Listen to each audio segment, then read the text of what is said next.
તો આણંદના આંકલાવમાં માત્ર 4 સેકન્ડમાં એક ટાવર ધરાશય થયો। આંકલાવમાં જર્જરિત ભયજનક ટાવર તોડી પડાયો છે। 35 વર્ષ જૂના જર્જરિત ટાવરને સુરક્ષાના ભાગરૂપે ધરાશય કરાયો છે। તંત્રની ટીમે જર્જરિત ટાવરને જમીનદોસ્ત કર્યો છે। ચુસ્ત પોલીસ બંદોબસ્ત સાથે તંત્રએ કામગીરી કરી છે। તો આંકલાવમાં જર્જરિત ભયજનક ટાવર છે તેને તોડી પાડવામાં આવ્યો છે। ઘણા લાંબા સમયથી જર્જરિત હાલતમાં હતો અને તે ગમે ત્યારે પડે એવો હતો અને તેને ધ્યાનમાં રાખીને આ ટાવરને તોડી પાડવામાં આવ્યો છે। 35 વર્ષ જૂનો આ જર્જરિત ટાવર કે જેણે તંત્રની ટીમે આ ટાવરને જમીનદોસ્ત કર્યો છે।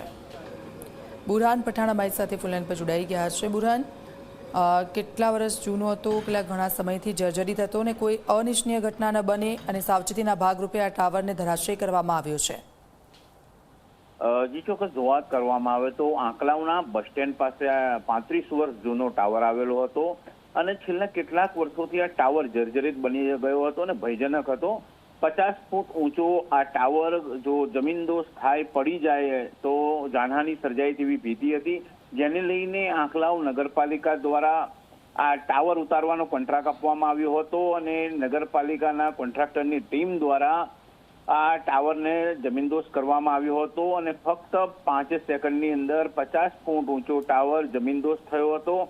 આ ઘટનાને લઈને નગરપાલિકા તંત્ર દ્વારા આસપાસનો જે વિસ્તાર હતો, જે દુકાનો હતી, એ લોકોને ખાલી કરાવવામાં આવી હતી અને આસપાસ કોઈ પણ વ્યક્તિની અવરજવર ના થાય તે રીતે આ ટાવરને જમીનદોસ્ત કરવામાં આવ્યો હતો અને કોઈ પણ નુકસાન વગર આ ટાવર જમીનદોસ્ત થયો હતો। જી બિલકુલ, આભાર બુરહાન સમગ્ર વિગત બદલ।